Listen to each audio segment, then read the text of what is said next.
Republicans running on these cultural populism issues. Immigration, you just talked to Senator Lujan about that. Defund the police, whatever knucklehead came up with that, thanks a lot, croaked a bunch of Democratic congressional candidates. So they got to keep the focus on these economic issues. And Gloria's exactly right. The argument, the best argument is we have to pass this or something like it, or we're not going to be swinging any gavels. You'll have a lot of time to work in your golf game or spend more time with your family, as they all say when they get beat. And one of the things that a lot of Democratic strategists think that they have to their benefit is Donald Trump.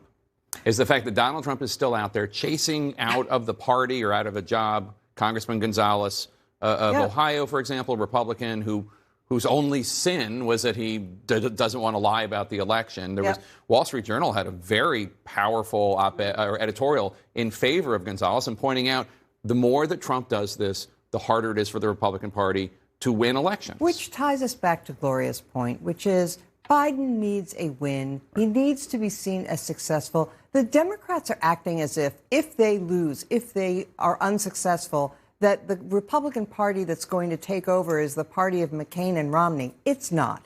It's this nutty Republican Party that Donald Trump is even now forming in his image with, Secretary of State races and local races where he is trying to put in place the kinds of people who will do what Republicans refused to do in 2020, namely overturn a fair election.